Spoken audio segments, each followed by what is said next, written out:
जय हिंद। तो हम लोगों ने इतिहास शुरू किया था। इतिहास में यूरोप में राष्ट्रवाद उदय और विकास के बारे में हम लोगों को जाना था। हम लोग 4 वीडियो अभी तक कंप्लीट कर चुके हैं और ये 5वां वीडियो आपका होगा, जिसमें 4 वीडियो हम लोग लास्ट में पढ़ा था यूरोपीय कंसर्ट के बारे में। जो यूरोपीय कंसर्ट था, जो मेटरनिटी, इसका सबसे लास्ट पॉइंट हम लोगों ने पढ़ा था कि मेटरनिटी के उद्देश्य था कि ऑस्ट्रेलिया, पर्सा, ब्रिटेन और यूरोप में भी चतुराष्ट्र मैत्री स्थापित की। ठीक है, आगे जो हमको पढ़ना है, आगे हमको पढ़ना है क्या आपको, मेटरनिटी व्यवस्था। जो मेटरनिटी के बारे में जो चतुराष्ट्र स्थापित की एक योजना बनाई थी मेटरनिटी ने, उन्हीं के बारे में हमको आगे पढ़ना है। तो पहला क्या पढ़ना है हमको, मेटरनिटी व्यवस्था। ठीक है, अब मेटरनिटी व्यवस्था की बात करें तो वियना मेटरनिटी व्यवस्था में जब हम पढ़ते हैं तो वियना कांग्रेस और उसके बाद यूरोपीय व्यवस्था में स्थापित करने में प्रमुख भूमिका किसकी थी, मेटरनिटी की थी। ठीक है, प्रमुख भूमिका मेटरनिटी की थी। जब बात करें तो वियना कांग्रेस और इसके उसके बाद यूरोपीय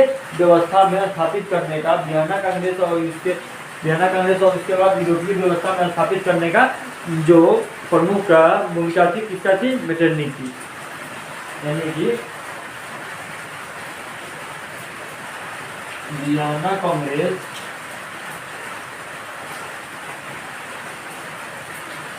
के बाद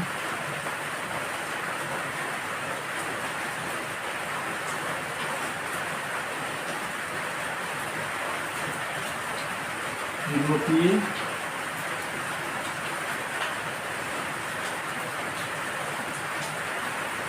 व्यवस्था में मेटरनिटी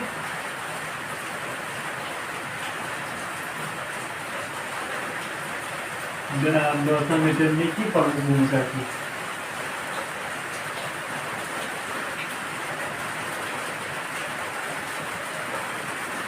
ठीक है, क्या था, वियना कांग्रेस और मेटरनिटी के प्रमुख भूमिका थी। ठीक है, इसके बारे में समझ गया। देखिए आगे बात करें तो इसके अगले पॉइंट में हम point by point of theory इसलिए बता रहे हैं कि आपका एक भी पॉइंट ना छूटे और किसी चीज़ का बताई न हो, और एक एक चीज़ों को बताएं। जो अब बात करें मेटरनिटी किस प्रकार का था ना, मेटरनिटी क्या था, वो घोर प्रतिक्रियावादी था और क्रांति के उद्देश्यों का कट्टर विरोधी था। ठीक है, मेटरनिटी जो उसका जो लक्षण कहते हैं, जो किस टाइप के आदमी, जिस अभी भाषा में बोले थे किस टाइप के आदमी था, तो उसके बाद गए तो वो क्या था, घोर प्रतिक्रियावादी था और संदेशों के कट्टर विरोधी था। यानी क्रांति के संदेशों के कट्टर विरोधी था एवं पुरातन व्यवस्था को बनाए रखने का समर्थक था। यानी कि बात करें तो उसके वो कैसा इंसान था, वो घोर प्रतिक्रियावादी था,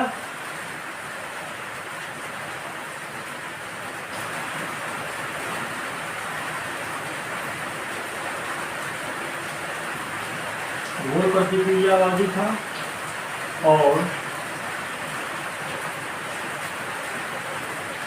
क्रांति के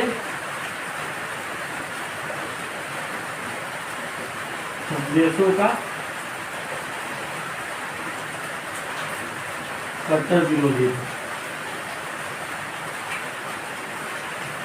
ठीक है, क्या था, कट्टर विरोधी था और पुरातन व्यवस्था को बनाए रखने का समर्थक था। क्या था, और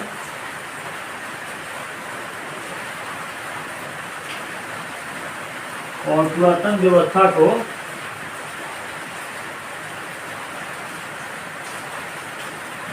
के बनाए रखने का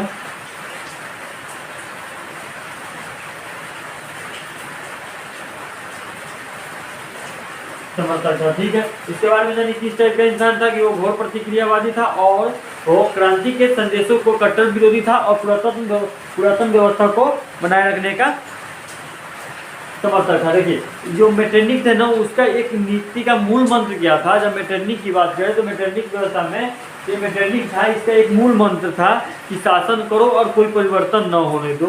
इसकी नीति का मूल मंत्र क्या था, इसकी नीति का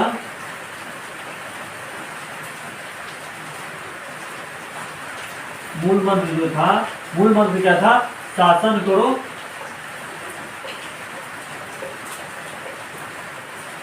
और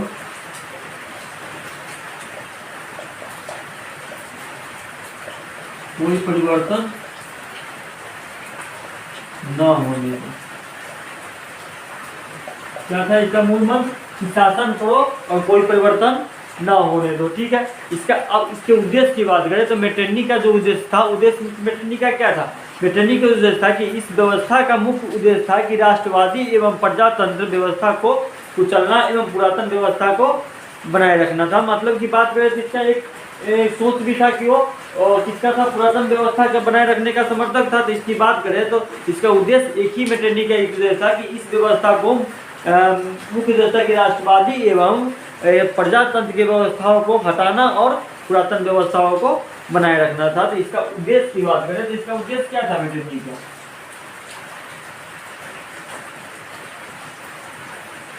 उद्देश्य इसका क्या था? इसका उद्देश्य था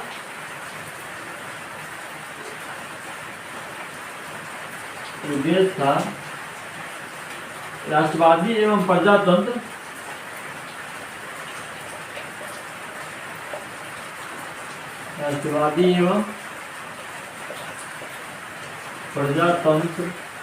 प्रजातंत्रात्मक होगा सर।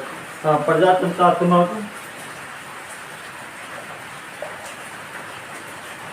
प्रजातंत्रात्मक व्यवस्था को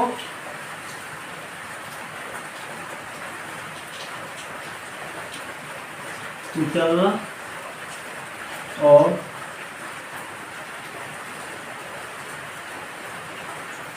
पुरातन व्यवस्था को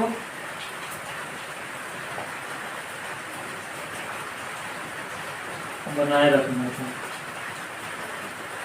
ठीक है, क्या था? इसका उद्देश्य था कि राष्ट्रवादी और प्रजातंत्र व्यवस्था को खत्म करना और अपना पुरातन व्यवस्था जो उसका अपना व्यवस्था था उसको क्या करना था? बनाए रखना था। ठीक है, इस चीजों को समझ गए। अब इसके आगे की बात करते हैं। तो आगे की इसका बात करें तो 1815 से लेकर 1848 में ना, 1815 से 1848 के मध्य मेटरनिटी ने यूरोप में राष्ट्रवाद एवं संसदीय प्रणाली का विकास को रोकने का यथासंभव प्रयास किया। कब किया? 1815 से 1848 के मध्य 1815 से 1848 के मध्य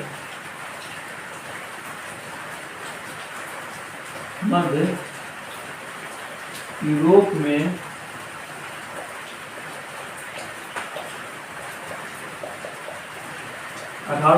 के 48 के मध्य यूरोप में मेटरनिटी ने राष्ट्रवाद और संसदीय प्रणाली का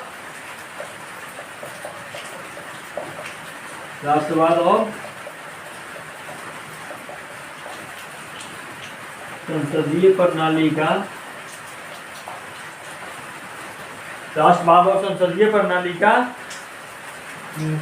प्रणाली के विकास को रोकने का संसदीय प्रणाली के विकास के रोकने का यथासंभव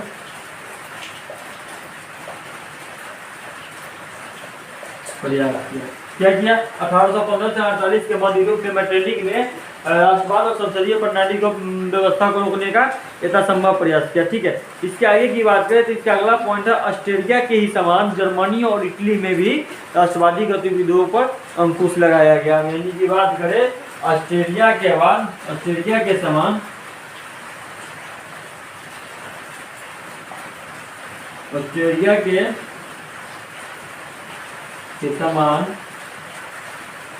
जर्मनी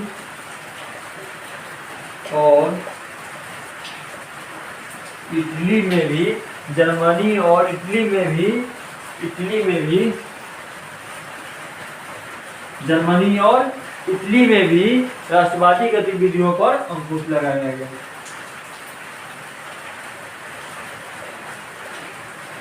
में भी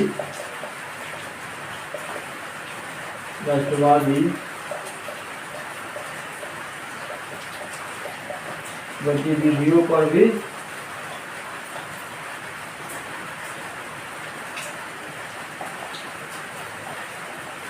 अंकुश लगाया गया। क्या किया गया?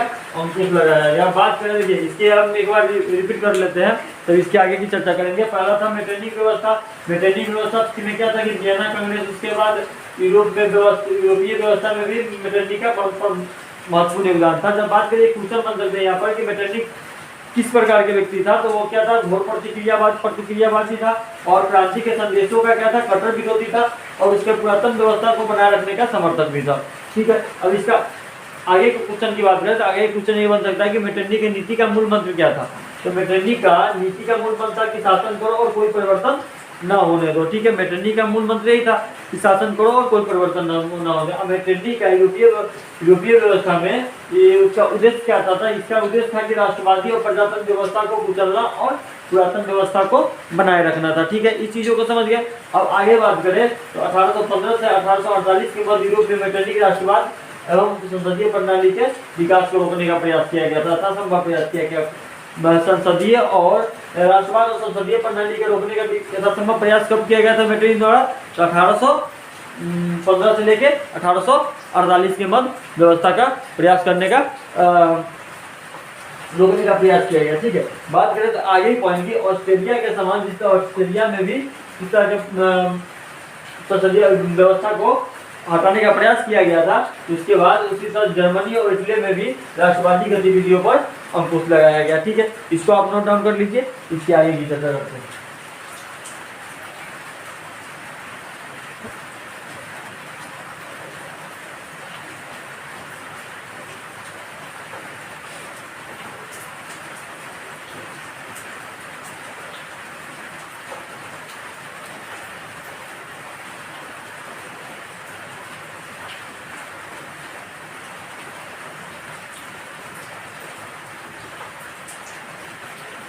ठीक है, तो चलिए इसके आगे की चर्चा करते हैं, इसी में ही अगला।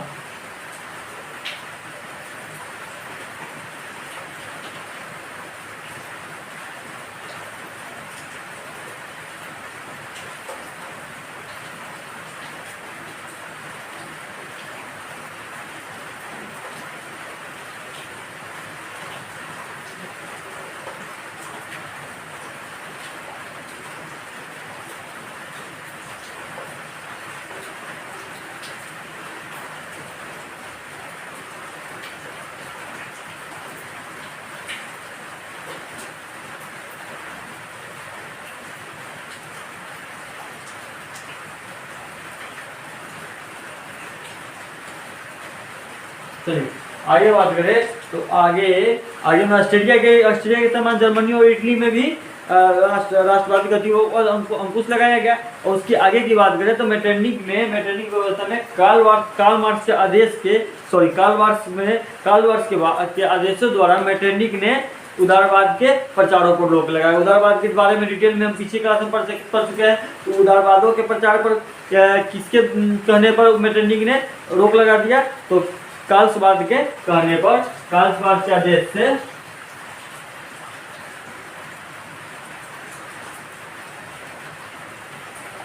कार्लसबाद के आदेशों पर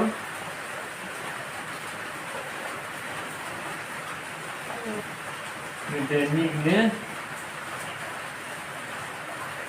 उदारवाद के प्रचारों पर रोक लगा दिया। उदारवाद के प्रचार पर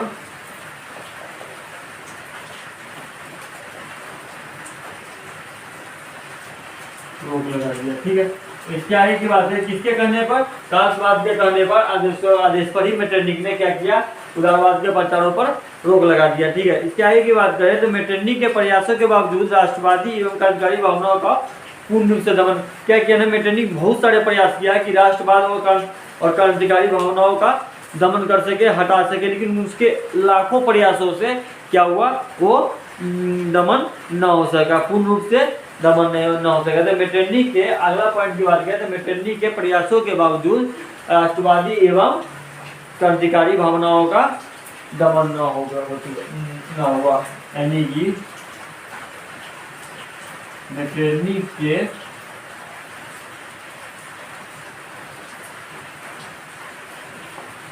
प्रयासों के बावजूद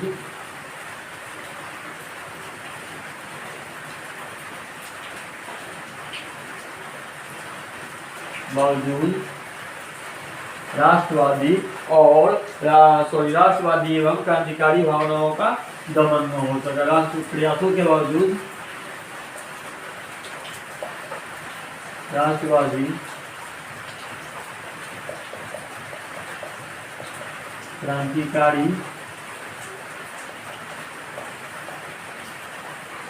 भावनाओं को पूर्ण रूप से दमन न हो सके।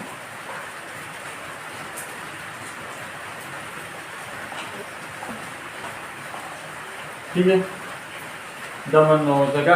अब इसके आगे की बात करें तो क्या हुआ कि गुप्त संगठन स्थापित कर क्रांतिकारियों को प्रशिक्षण दिया गया। जब इस तरह से न हो सका कि पूर्ण रूप से दमन न हो सका था, उसके बाद इस क्रांतिकारियों ने क्या किया कि एक संगठन का स्थापित किया, जो संगठन का नाम पड़ा गुप्त संगठन, यानी कि चोरी छिपे क्रांतिकारियों को प्रशिक्षण दिया जाना शुरू हो गया, जो मेटरनिक से चोरा छिपा गया। तो कौन सा संगठन स्थापित हुआ? गुप्त संगठन स्थापित कर क्रांतिकारियों को प्रशिक्षण दिया गया। कौन सा संगठन? याद रखिएगा भैया, गुप्त संगठन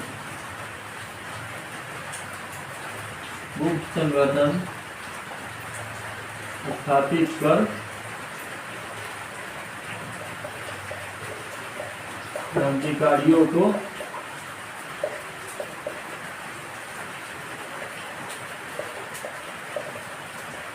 प्रशिक्षण दिया गया। ठीक है, इसको याद रखिएगा भैया, कौन सा संगठन से क्रांतिकारियों को प्रशिक्षण दिया गया था? तो गुप्त संगठन से क्रांतिकारियों का प्रशिक्षण दिया गया। ठीक है, इटली के विख्यात क्रांतिकारी मेजिन ने यंग इटली और यंग यूरोप नामक भूमिगत संगठन स्थापित किया। क्या किसने किया? इटली के विख्यात क्रांतिकारी मेजिनी ने। किसने? इटली के विख्यात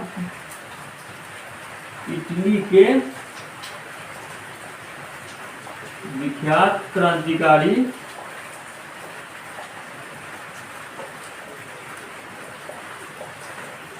मेजिनी ने, इटली के विख्यात क्रांतिकारी मेजिनी ने यंग इटली और यंग यूरोप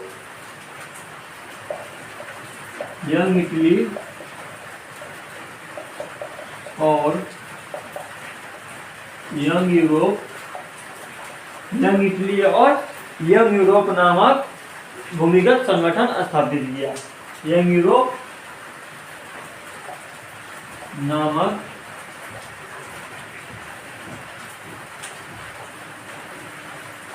भूमिगत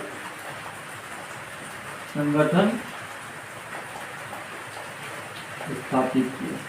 ठीक है, किसने किया? इटली के विख्यात क्रांतिकारी मेजिनी ने यंग इटली और यंग यूरोप नामक भूमिगत संगठन को स्थापित किया। भैया इसको याद रखिए कि इटली के विख्यात क्रांतिकारी मेजिनी यंग, आपका ऑब्जेक्टिव में आ सकता है कि किसने यंग इटली और यंग यूरोप नामक भूमिगत संगठन स्थापित किया। तो इटली के क्रांतिकारी मेजिनी ने स्थापित किया। ठीक है, और इसमें इस जो संगठन था जिसमें युवा और छात्रों को समर्थन में संगठनों को मिला। किसको मिला? युवा और छात्रों का भी समर्थक इस संगठन को मिला। युवा और छात्रों का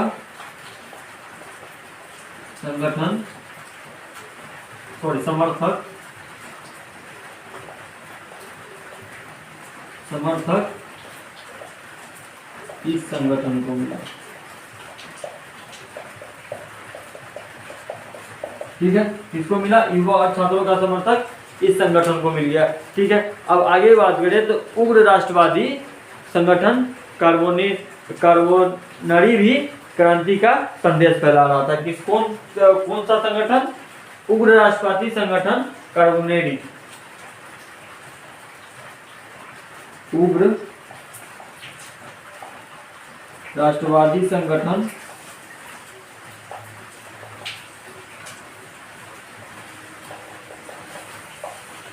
कार्बोनरी ने,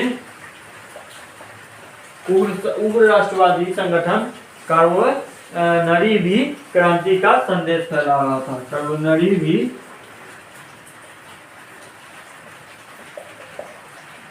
क्रांति का संदेश फैला रहा था। क्या कर रहा था, उग्र राष्ट्रवादी संगठन करुणरी भी क्रांति का संदेश फैला रहा था। ठीक है, मेजनी का प्रभाव देखते हुए मेटरनिख ने उसे हमारी सामाजिक व्यवस्था का सबसे खतरनाक दुश्मन कहा। जो जब ये क्या हुआ ना कि जब इसका प्रभाव, मेजनी का प्रभाव जब मेटरनिख पर पड़ने लगा, तो मेटरनिख ने मेजनी का प्रभाव जब मेटरनिख पर पड़ने लगा तो मेटरनिख ने कहा कि उसे हमारी सामाजिक व्यवस्थाओं का, मेटरनिख ने मेजनी को हमारी सामाजिक व्यवस्थाओं का सबसे खतरनाक दुश्मन बताया था। ठीक है, किसने, कि जब मेजनी का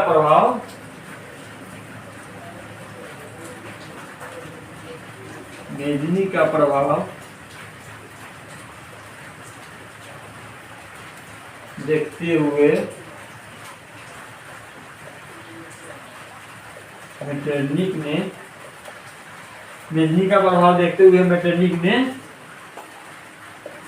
उसे हमारी समाज का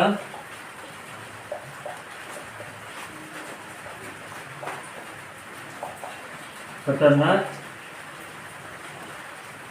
दुश्मन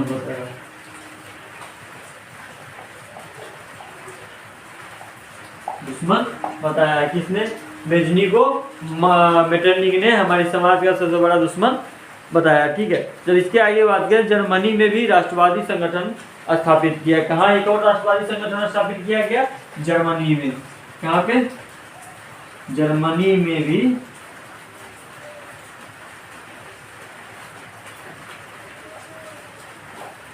राष्ट्रवादी संगठन स्थापित किया गया। ठीक है, देखिए अब इसको शुरू से समझते हैं। शुरू से समझने की बात करें तो शुरू से क्या समझते हैं कि काल्सवाद के आदेशों पर मेटरनिख ने उदारवाद के प्रचारों पर रोक लगा दी है। किसके आदेश पे, यहाँ से क्वेश्चन बनेगा कि किसके आदेश से मेटरनिख ने उदारवाद के प्रचारों को रोक लगा दिया, तो काल्सवाद के आदेश से मेटरनिख ने प्रचारों पर रोक लगा दिया। ठीक है, आगे बात करें तो मेटरनिख के प्रयासों के बावजूद राष्ट्रवादी और क्रांतिकारी की भावनाओं का पूर्ण रूप से दमन नहीं हो सका। ठीक है, इसके आगे बात है, गुप्त संगठन स्थापित कर क्रांतिकारियों को प्रशिक्षण दिया गया। कौन सा संगठन स्थापित करके, यहाँ से क्वेश्चन बन सकता है, कौन सा संगठन स्थापित करके यूरोप में राष्ट्रवाद में कि आपको क्रांतिकारियों का प्रशिक्षण दिया जाने लगा, तो गुप्त संगठन को स्थापित करने के में क्रांतिकारियों को प्रशिक्षण दिया जाने लगा। ठीक है, इटली के विख्यात क्रांतिकारी मेजनी ने यंग इटली और यंग यूरोप नामक भूमिगत संगठन स्थापित किया। तो यहाँ से क्वेश्चन बनेगा कि किसने यंग इटली और यंग यूरोप नामक भूमिगत संगठन स्थापित किया, तो इटली के विख्यात क्रांतिकारी कौन थे, मेजनी ने भूमिगत यंग इटली और यंग यूरोप के नामक भूमिगत संगठन स्थापित किया है। ठीक है, और इस संगठन में युवा और छात्रों का समर्थक भी मिला। जो ये यंग इटली और यंग यूरोप नामक संगठन था, उसमें किसका समर्थक मिला, आपको युवा और छात्रों का समर्थक मिला। ठीक है, आगे बात करें तो उग्र राष्ट्रवादी संगठन कार्बोनेरी भी क्रांति का संदेश फैला रहा था। तो ये जो उग्र राष्ट्रवादी संगठन था कार्बोनेरी भी क्या कर रहा था, क्रांति के संदेशों को और कहीं और दूसरे जगह उसका संदेशों को फैला रहा था। ठीक है, अब इसके आगे बात करें तो मेजनी को प्रभाव देखते हुए मेटरनिख ने उसे हमारी समाज का खतरनाक दुश्मन बताया। यानी किसका, मेजनी का जो प्रभाव था वो देखते हुए मेटरनिख ने उसे कहा कि ये हमारी समाज का सबसे बड़ा दुश्मन है, यानी कि सबसे खतरनाक दुश्मन है। ठीक है, अब आगे बात करें तो और जहाँ राष्ट्रवादी संगठन स्थापित हुआ, तो उसके बाद भी जर्मनी में भी राष्ट्रवादी संगठन को स्थापित किया गया। ठीक है, इसको आप नोट डाउन कर लीजिए, इसके आगे की चर्चा करते हैं।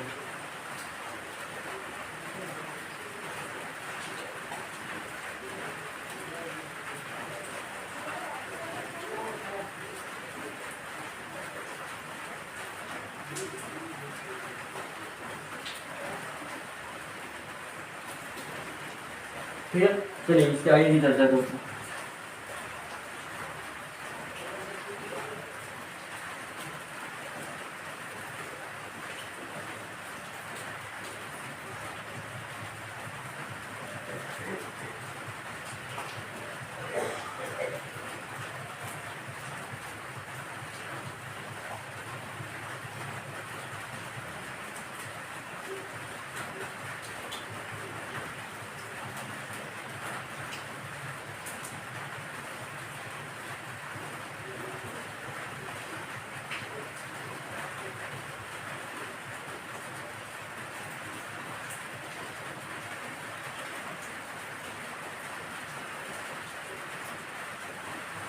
ठीक है, देखिए बात करें जर्मनी में भी पता क्या किया गया था, संगठन स्थापित किया गया था। तो जर्मनी के अलावा आपको बात करें तो फ्रांस, स्विट्जरलैंड, पोलैंड में भी गुप्त संगठन स्थापित किए गए थे। कहाँ कहाँ आपको, France, Switzerland, Poland, France, Switzerland और पोलैंड में भी क्या किया गया था, फ्रांस,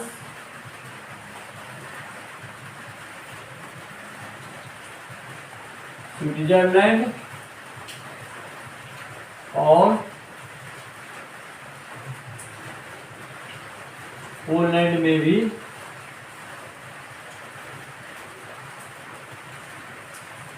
गुप्त संगठन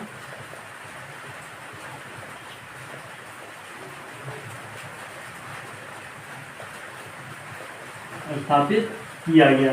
कहाँ कहाँ, फ्रांस, स्विट्जरलैंड और पोलैंड में भी गुप्त संगठन क्या किया गया, स्थापित किया गया। ठीक है, बात करें तो 1830 के दशक में यूरोप में अनेकों भागों में विद्रोह होने लगा। बहुत सारे भाग थे जहाँ पर विद्रोह होना शुरू हो गया था। किस वर्ष में, 1830 में, 1830 के दशक में यूरोप में अनेक भागों में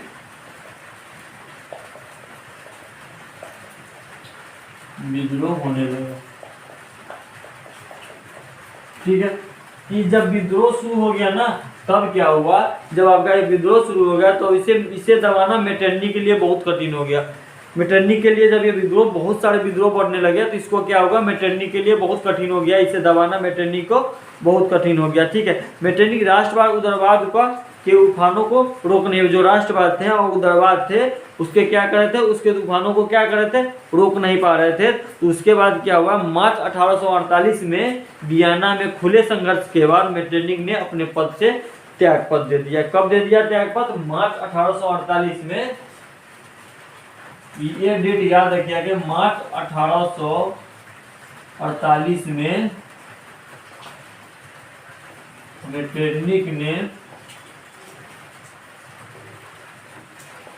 खुले संघर्षों के बाद, खुले संघर्ष के बाद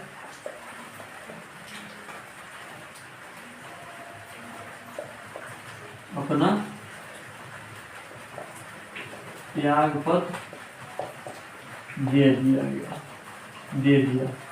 क्या किया, मार्च 1848 में जब ये दबावों को सह नहीं पा रहा था मेटरनिख, राष्ट्रवाद और उदारवाद के दबावों को रोक नहीं पा रहा था, तो मार्च 1848 में मेटरनिख ने खुले संघर्षों के बाद क्या किया गया, अपना त्याग पत्र उसे सौंप दिया। और ऑस्ट्रेलिया को छोड़कर जहां पे वो था, वो कहाँ चला गया, लंदन चला गया। ये भी याद रखिए है कि जब त्याग पत्र देने के बाद मेटरनिख ने ऑस्ट्रेलिया को छोड़कर, ऑस्ट्रेलिया को छोड़कर लंदन चला गया। कहाँ चला गया, ऑस्ट्रेलिया को छोड़कर लंदन चला गया। ठीक है, उसके बाद क्या हुआ, लंदन से इस प्रकार मेटरनिख व्यवस्था का क्या हो गया, अंत हो गया। क्या हो गया, इस प्रकार जब लंदन गया तो इस प्रकार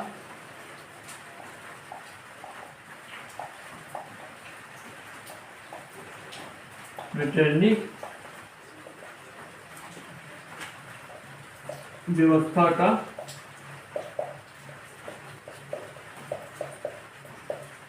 अंत हो गया। समझे, इसको नोट डाउन कीजिए। इसके आगे की चर्चा, मेटरनिख व्यवस्था हमारे यहीं तक था और यहीं पे खत्म। इसके आगे की चर्चा करते हैं, इसको आप नोट डाउन कर लीजिए।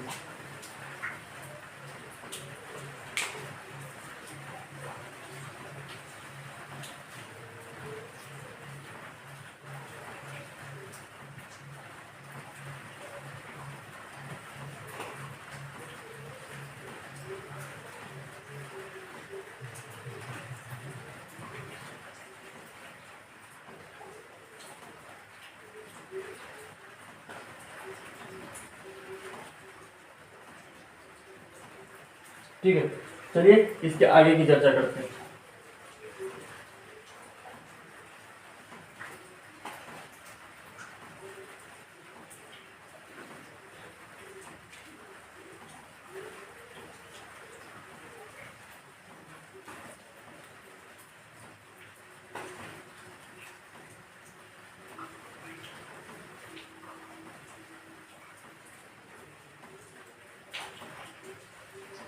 देखिए बात करें जब मेटरनिक व्यवस्था का अंत हुआ तो एक दौर आया, वो दौर आया किसका, क्रांतियों का, जो क्रांतिकारी थे उनका दौर आया। क्रांतियों का दौर जो आया 1830 से 1848 में। आगे जो हमको पढ़ना है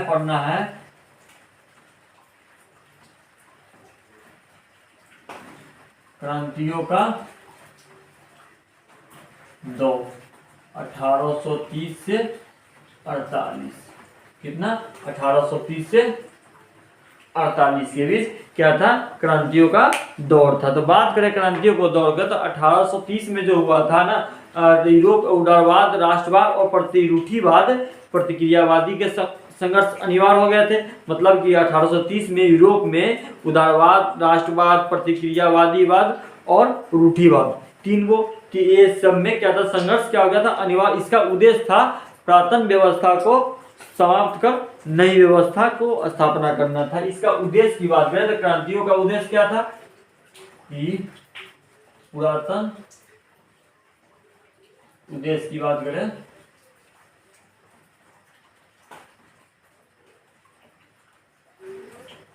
उद्देश्य था कि पुरातन व्यवस्था को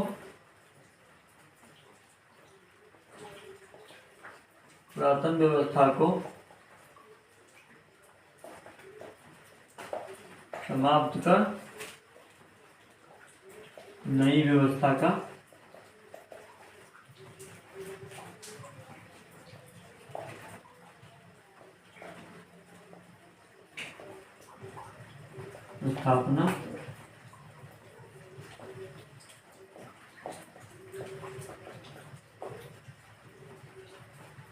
स्थापना करना था। ठीक है, देखिए अब बात करें तो इसमें हमको बहुत सारी चीज़ों को पढ़ना है, जिसमें 1830 में जो यूरोपीय क्रांति हुई थी ना, उसमें बहुत सारी चीज़ों का पहला जो पढ़ना है ना, फ्रांस की जुलाई क्रांति। देखिए कितनी चीज़ों पढ़ना है उसके बारे में समझते हैं। पहला जो पढ़ना है हमको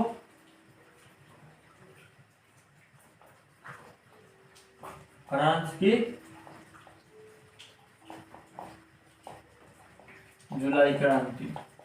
ठीक है, दूसरा जो पढ़ना, पहले इसको समझते पढ़ना क्या क्या है इसमें हमको, कहीं कि मैं पहले ही कह चुका हूं, मैं एक एक पॉइंट को, एक एक चीज़ों को पढ़ाऊंगा। एक भी पॉइंट आपका ऐसा नहीं होगा जो आपको मिस होगा, आपको छूटेगा। हर एक पॉइंट को हम बताते चलेंगे और समझाते चलेंगे। तो इसमें पहले सोच क्या क्या चीज़ पढ़ना है, जिसमें पिछले बार जितने भी 4 वीडियो बने उसमें हर एक पॉइंट को बताया गया है। कहीं से भले चैप्टर लंबा चले जाए, क्लास ज़्यादा चले जाए, उससे कोई मतलब नहीं है। हमको एक एक पॉइंट को समझना है, एक एक चीज़ को समझना है, कोई ऐसा पॉइंट ना हो जो आपको छूट जाए। ठीक है, दूसरा जो पढ़ना है हमको पढ़ना है स्पेन के बारे में। किसके बारे में पढ़ना है, स्पेन के बारे में। तीसरा जो पढ़ना है पुर्तगाल के बारे में। किसके बारे में, पुर्तगाल के बारे में। पुर्तगाल में क्या क्या हुआ था। ठीक है, चौथा जो हमको पढ़ना है स्विट्जरलैंड में क्या क्या हुआ था। ठीक है, स्विट्जरलैंड में क्रांतियों का जो दौर था क्या क्या था,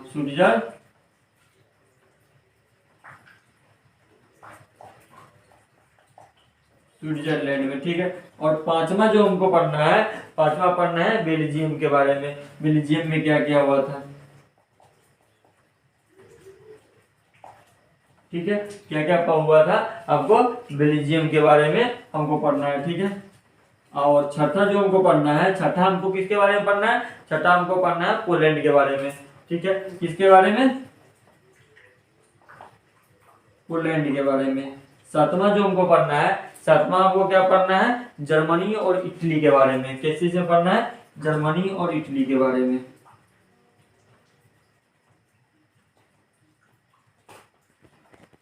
जर्मनी और इटली के बारे में। ठीक है, और सातवां हो गया। आठवां हमको पढ़ना है, किसके बारे में पढ़ना है, इंग्लैंड के बारे में।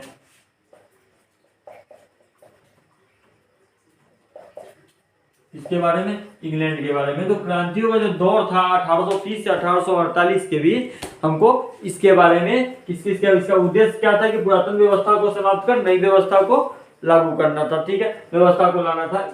इसमें जो क्रांतियों का दौर था, दौर कहाँ था, कैसे था, किस तरह से था और क्या क्या चीज हुआ, इसके बारे में पढ़ना है हमको। 8 चीजें है। फ्रांस की जुलाई क्रांति, स्पेन में क्या हुआ था, पुर्तगाल में क्या हुआ था, स्विट्जरलैंड में क्या हुआ था, बेल्जियम में क्या हुआ था, पोलैंड में क्या हुआ था, जर्मनी और इटली में क्या हुआ था और इंग्लैंड में क्या हुआ था। ठीक है, इस 8 चीजों को पढ़ना है। इनको क्रांतियों का जो दौर 1830 से 1848 के बीच में हुआ था, इस चीज के बारे में। ठीक है, तो आज के लिए आपको इतना ही रहेगा। कल इसके आगे हम फ्रांस की जुलाई क्रांति यानी क्रांतियों का दौर के बारे में कल से हम विशेष चर्चा करेंगे। आज के लिए इतना ही और जय हिंद। ठीक है, और एक बात करें कि दुर्भाग्य है इस बिहार का कि जो अच्छा करता है उसके साथ गलत होता है, जो गलत करता है उसको वो यहाँ का राजा है। जो अच्छा करे, किसी का आवाज़ बने, किसी के आवाज़ गरीबों का मदद करे, उसके साथ हमेशा गलत होते आया है बहुत दिनों से, और आज हो ही रहा है जो आप लोग देख रहे हैं। ठीक है, कोई बात नहीं, जीत हमेशा सत्य की होती है और जीतेंगे भी, लेकिन सपोर्ट करना सबकी ज़रूरी है। पूरे बिहार को चाहिए, उनको सपोर्ट चाहिए जो आपके लिए खड़े थे। और कोई बात नहीं, अच्छे कामों के लिए गए थे, बहुत सारे लोग गए हुए हैं अच्छे कामों के लिए, फांसी पर चढ़ चुके हैं, तो इसके लिए कोई बड़ी बात नहीं है। धन्यवाद। लेकिन ऐसा नहीं होना चाहिए। अपने बिहार में बहुत ही दुर्भाग्य की बात है, ये बहुत ही बेकार बातें हैं। चलिए, जय हिंद। आज के लिए इतना ही।